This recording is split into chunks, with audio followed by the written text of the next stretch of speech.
Assalamualaikum warahmatullahi wabarakatuh. Para pemirsa AMTV dimanapun Anda berada, berjumpa lagi bersama saya Muhammad Imamun Arifin. Kali ini dalam program Suara Masjid, sebuah program yang membahas tentang tema-tema kemasjidan. Hari ini kita akan membahas menyoal arsitektur masjid hingga kenyamanan beribadah, dan sudah hadir di dalam studio ini Mas Akmal. Beliau ini merupakan salah satu pengurus pimpinan daerah TMI Kota Surabaya. Assalamualaikum Mas Akmal. Waalaikumsalam warahmatullahi wabarakatuh. Bagaimana kabarnya hari ini? Alhamdulillah baik. Alhamdulillah sehat ya. Sekarang ini kesibukannya apa saja? Ya lagi sibuk merawat masjid-masjid yang lagi dibangun di Surabaya dan sekitarnya. Oke. Pertanyaannya, masjid mana saja yang telah Anda bangun, khususnya yang ada di Surabaya? Kalau di seluruh Indonesia mungkin sudah ada 180 masjid yang sudah kita bangun. Terus kalau di Surabaya sekarang yang lagi bangun ada di Masjid Al-Islah Surabaya, Jalan Kenjeran. Oh itu ya. Ya, terus ya betul. Terus ada Masjid Tandes, ada Masjid Zainuddin yang sekarang ada perencanaan. Terus ada lagi di salah satu masjid di daerah Kedinding Lor dan masjid-masjid lainnya. Apakah ada kesan tersendiri ketika Anda membangun masjid? Kenapa kok Anda lebih pilih fokus membangun masjid daripada membangun bangunan yang lain? Tentu, kami dalam membangun masjid itu ada kebanggaan tersendiri ketika kita menyelesaikan satu masjid dari tantangan bagaimana masjid tidak punya uang sampai masjid punya uang. Terus di dalamnya ada kebanggaan tersendiri ketika masjid itu sudah selesai dibangun. Itu ada kebanggaan yang tidak terbeli menurut kami. Dan tim kami di dalam semua sepakat bahwa ini harus dikembangkan dan orang-orang harus dapat pelayanan profesional seperti yang kita layani selama ini. Dan masjid-masjid jarang yang berani bekerja sama dengan hal-hal yang seperti ini. Kebanyakan mereka dari ngobrol sesama teman, sesama pengurus, terus berangkat, tapi modal ilmu dan modal persiapannya masih kurang. Kita ada di situ membantu masjid-masjid itu untuk merealisasikan mimpi-mimpinya mereka membangun. Luar biasa. Di Jawa Timur ini ada nggak masjid yang membangun masjid tapi dengan dana 0 rupiah? Kalau sampai 0 rupiah nggak ada. Mereka ada sih saldo mungkin 100 juta, 130 juta, itu ada. Tapi kalau yang sampai 0 rupiah banget, kita nggak pernah tangani. Tapi ada yang kategorinya itu 0 ya, karena memang prepare pembangunan masjidnya bisa sampai 13 M, 12 M, tapi modalnya hanya 100 juta. Itu kan bisa dibilang nilainya 0. Jadi nggak semua masjid punya keberanian itu. Sehingga dari program-program kami, mereka bisa masukkan konsep yang akhirnya berhasil, alhamdulillah. Kalau dalam membangun masjid ini kira-kira yang paling cepat ini berapa hari? Kita paling cepat karena uang ready mulai 0 itu 9,5 bulan. 9,5. Jadi Itu paling cepat ya? ya paling cepat itu 2 lantai, luasannya 21 kali 21, ya hampir 3 lantai lah, karena dia ada leher kotak sama leher bulatnya. Paling lama? 9. Paling lama mungkin ya di Al-Islah itu, kurang lebih sekitar 4 tahun sekarang. 4 tahun. Itu Anda yang mengerjakan? Ya alhamdulillah, dari 0, dari mulai bongkar sampai dirilannya. Bentuk bangunan masjid ini kan dirinya kan macam-macam. Ini mungkin bisa diceritakan bentuk bangunan mana saja yang pernah Anda kerjakan? Kita pernah combine bangunan dari Rusia, masjid Blue Mosque, kalau Blue Mosque tapi yang versi Rusia ya. Kita pernah combine dengan masjid Madinah, itu yang berada di Al-Islah. Terus masjid-masjid minimalis yang seperti Masjid Nurul Hayat yang menyesuaikan sama konsepnya kantornya Nurul Hayat sendiri. Jadi memang tren itu berdasarkan keinginan masyarakatnya sih. Jadi kita di perencana ini hanya mengakomodir keinginan-keinginan masyarakat untuk merealisasikan bentuk seperti apa yang mereka pengeni gitu. Anda ini membangun masjid ini sejak tahun berapa sih? Kita mungkin 2009 ya, Dari 2009 berangkatnya kita dari suplai material sebenarnya. Material yang memang eksklusif untuk masjid. Jadi material-material itu benar-benar dipakai untuk masjid, dan pada perkembangannya kita sampai ke arsitekturalnya dan keseluruhan perencanaan sama pelaksanaannya sekarang. Lalu apa sih yang membedakan antara masjid dulu dengan masjid sekarang? Kalau masjid dulu mungkin dia arsitekturnya memang arsitektur lama ya, yang arsitekturnya itu belum ada perencanaan maksimal. Dan mereka itu merealisasikannya itu mungkin karena dia sering melihat masjid-masjid yang trennya lama, yang akhirnya dia bangunnya itu sesuai dengan arsitektur lama. Kalau sekarang karena ada media informasi atau media lain yang akhirnya membuat kita itu lebih lebih banyak wawasannya untuk bangun masjid itu, sehingga warna-warni atau bentuk karakter dari masjid itu sendiri ya sangat beragam sekarang. Kalau sekarang, iya.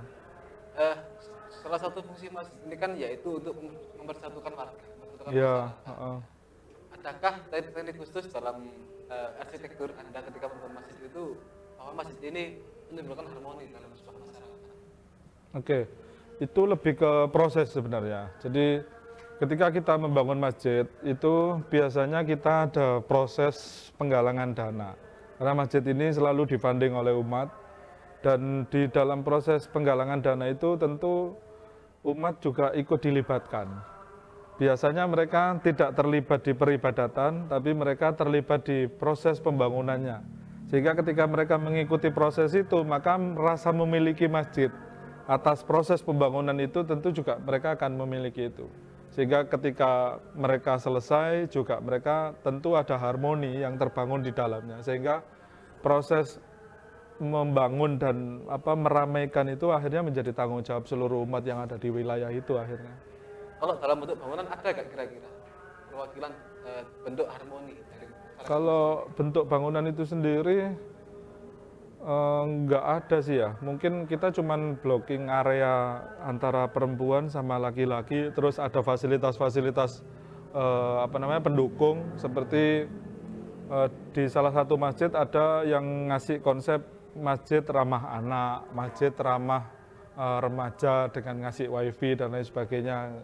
Kita kadang-kadang dengan generasi yang masih agak old mind itu seringnya itu membatasi anak-anak kecil, para remaja yang pengen berkreasi di masjid. Sehingga kita usulkan untuk ada tempat-tempat khusus untuk menampung mereka sih sebenarnya. Ya.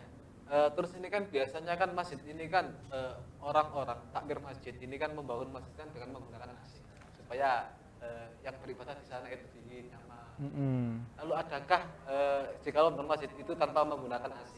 Tapi jangan dijawab dulu, kita akan break sejenak. Oke, Para pemirsa MTV, dimanapun Anda berada, jangan kemana-mana, kita akan break setelah pariwara yang berikut ini.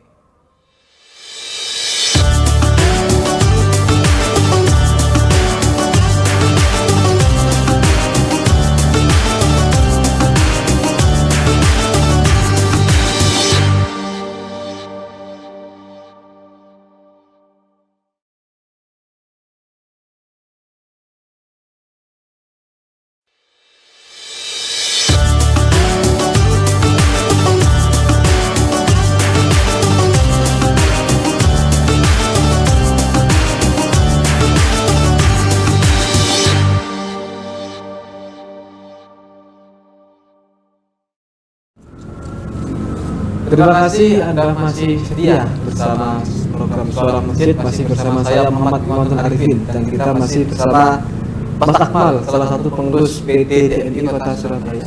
Ya Mas Akmal, ini kan biasanya kan orang atau takmir masjid dalam membangun masjid ini kan atau dalam tahap renovasi, ini kan masjid ini kan dikasih AC, lalu ruangan ditutup supaya para jemaahnya ini tenang.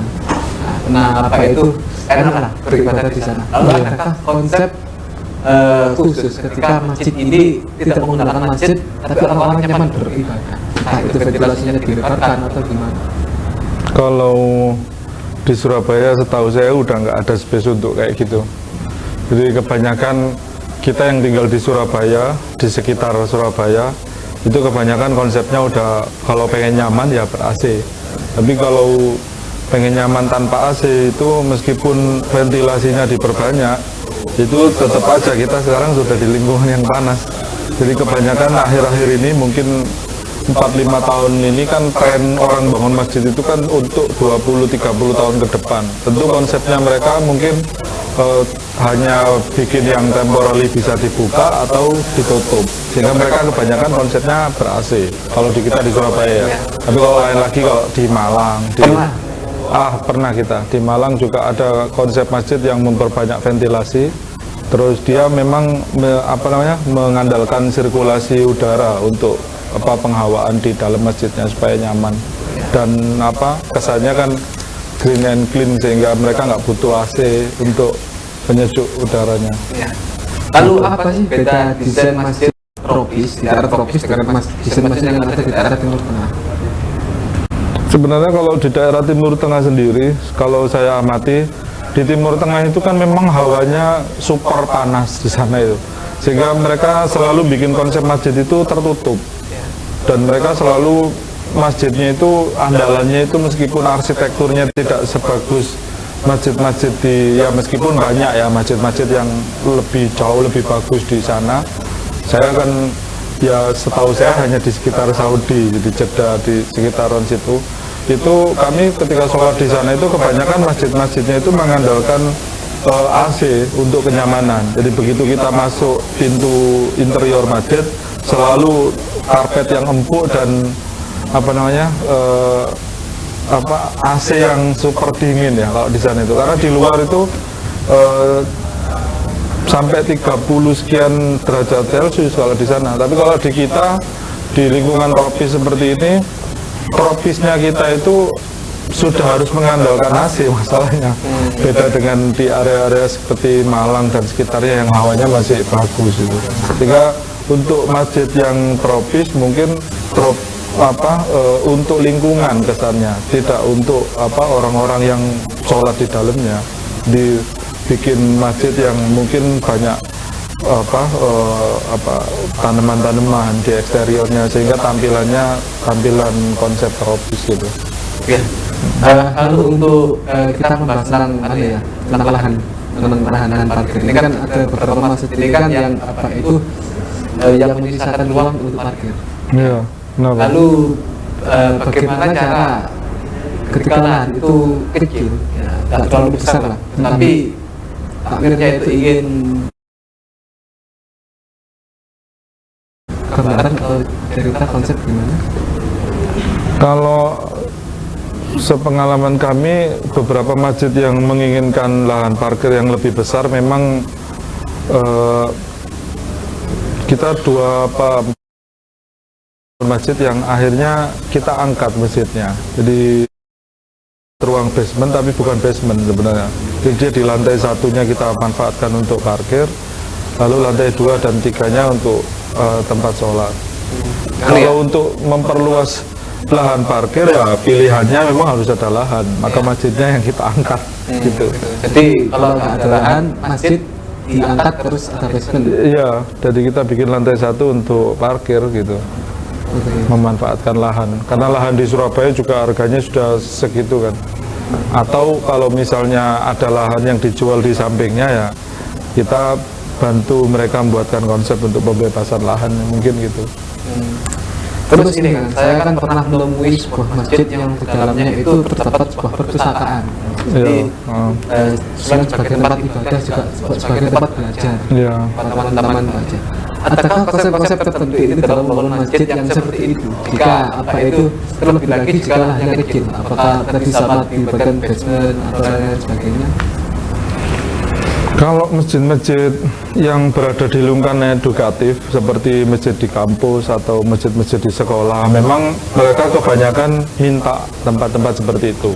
Karena selain masjid sebagai tempat ibadah, juga masjid sebagai tempat menggali ilmu yang ada nilai-nilai Islam. Nah, mereka concernnya itu di pembangunan masjidnya itu tidak terlalu besar, tapi ada ruangan support untuk tempat-tempat mereka juga baca buku seperti perpustakaan atau mungkin TPQ-TPQ yang disiapkan untuk edukasi generasi penerusnya, dan kebanyakan itu di wilayah yang edukatif. Untuk wilayah-wilayah kampung mereka cenderung gedein masjidnya ya untuk kapasitas sholat Jumat. Kalau untuk pengajaran seperti bahkan mungkin TPQ atau apa, mereka bikin ruangan terbuka aja untuk semua. Dan kebanyakan di kita di masjid-masjid kampung atau masjid-masjid di sekitar Surabaya, mereka nggak terlalu memikirkan itu gitu.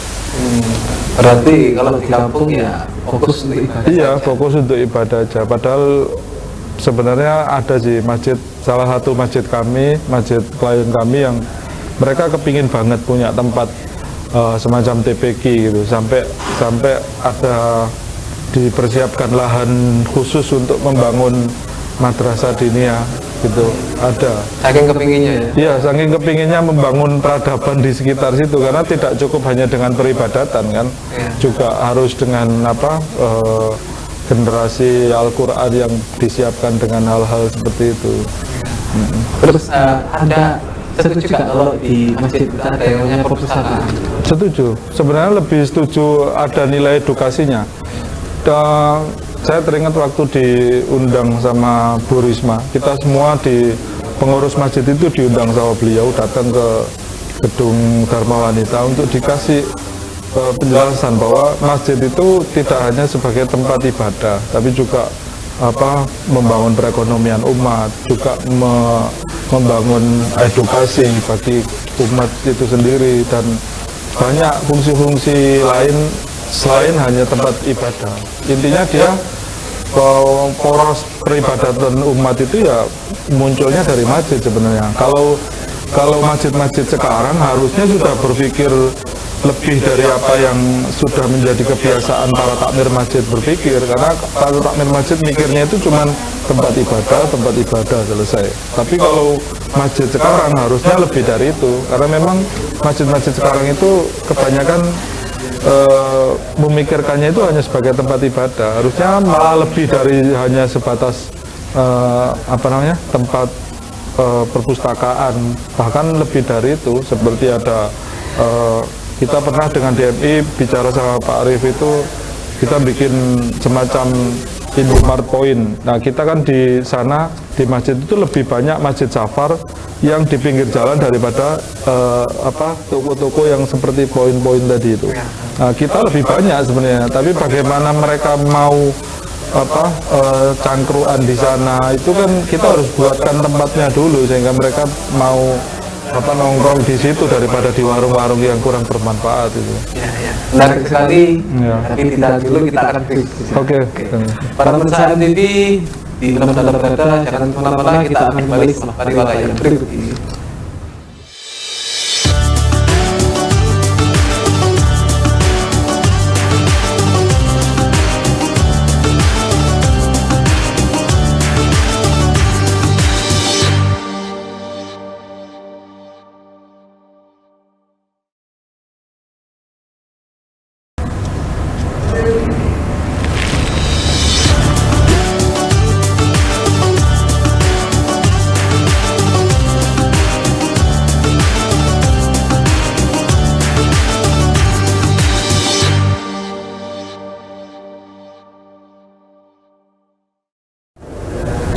Terima kasih Anda masih tetap setia bersama Suara Masjid, masih bersama saya Muhammad Manur Arifin, dan saya masih didampingi oleh Mas Akmal yang merupakan salah satu pengurus DTTNI Kota Surabaya. Ya, Mas Akmal, ini kan boleh diceritakan kembali Kak? Ini kan Anda kan membangun masjid, atau yang bilang bahwa Anda ini membangun masjid dari masjid yang tidak punya dana untuk pembangunan. Ini bisa diceritakan Kak? Iya, sebenarnya membangun masjid itu kan teman-teman kita di ketakmiran atau di panitia pembangunan itu kan cenderungnya mereka itu hanya punya semangat. Mereka kumpul beberapa teman-teman lalu mereka semangat bangun masjid, tapi mereka kurang didasari dengan trik-trik membangun masjid.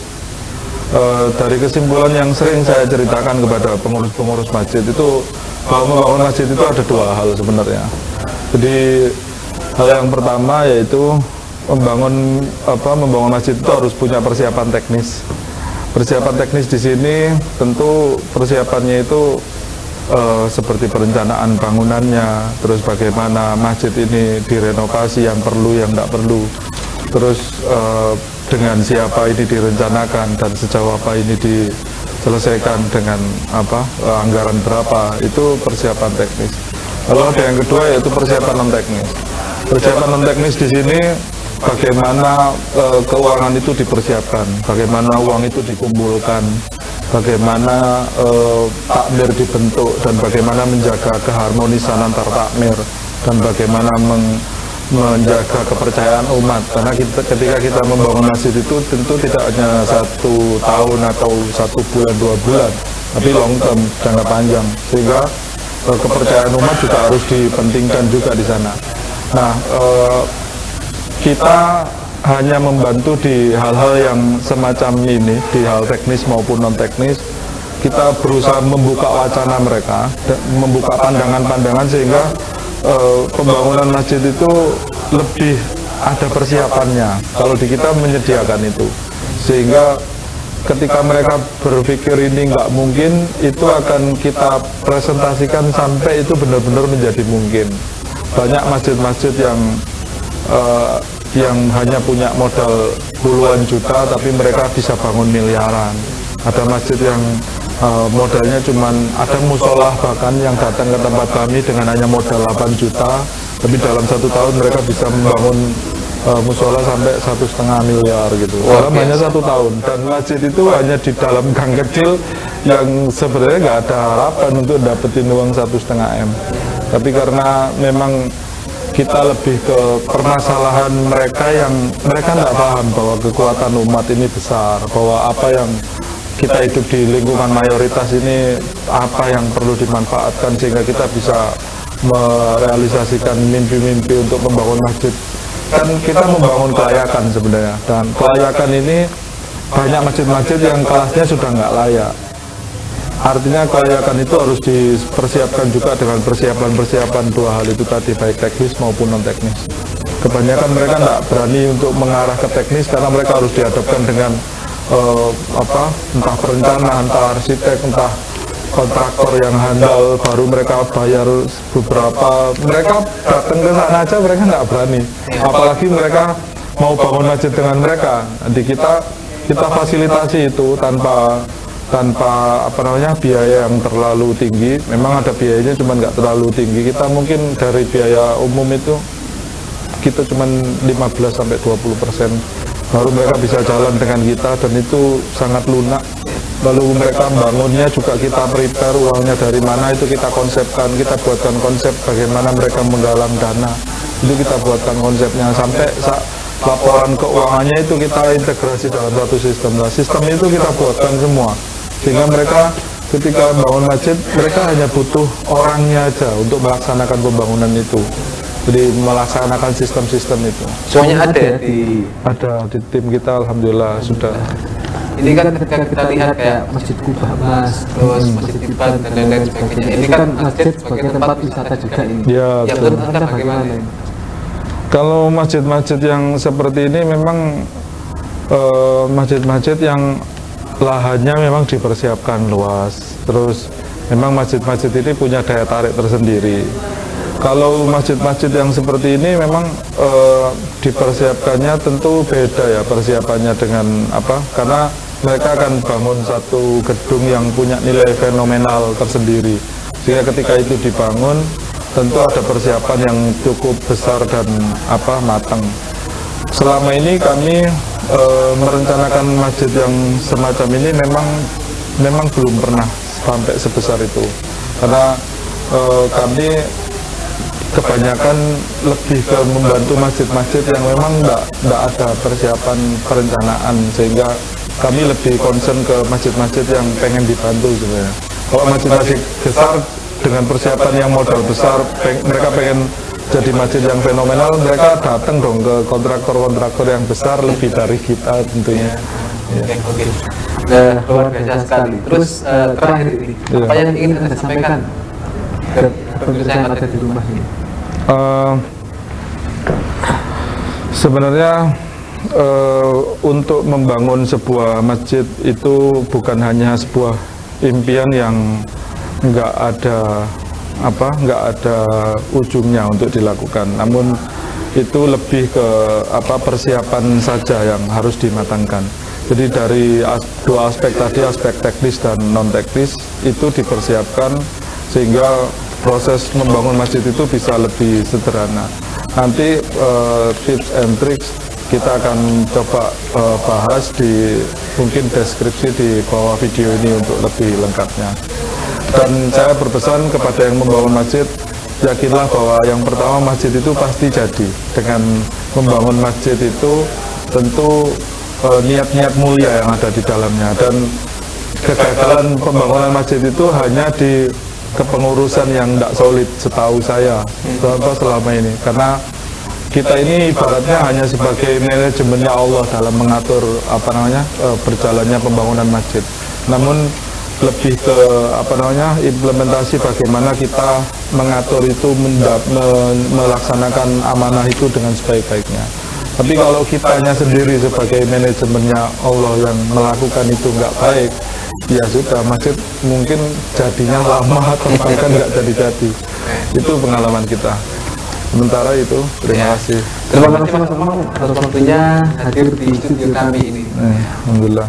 Para pemirsa yang ada di rumah, demikian program Suara Masjid pada malam ini, pada hari ini. Saya Muhammad Ilham Arifin, mohon undur diri. Akhirul kalam dengan shiratal mustaqim. Wallahul muwaffiq ila aqwamit thoriq. Wassalamualaikum warahmatullahi wabarakatuh. Waalaikumsalam warahmatullahi wabarakatuh.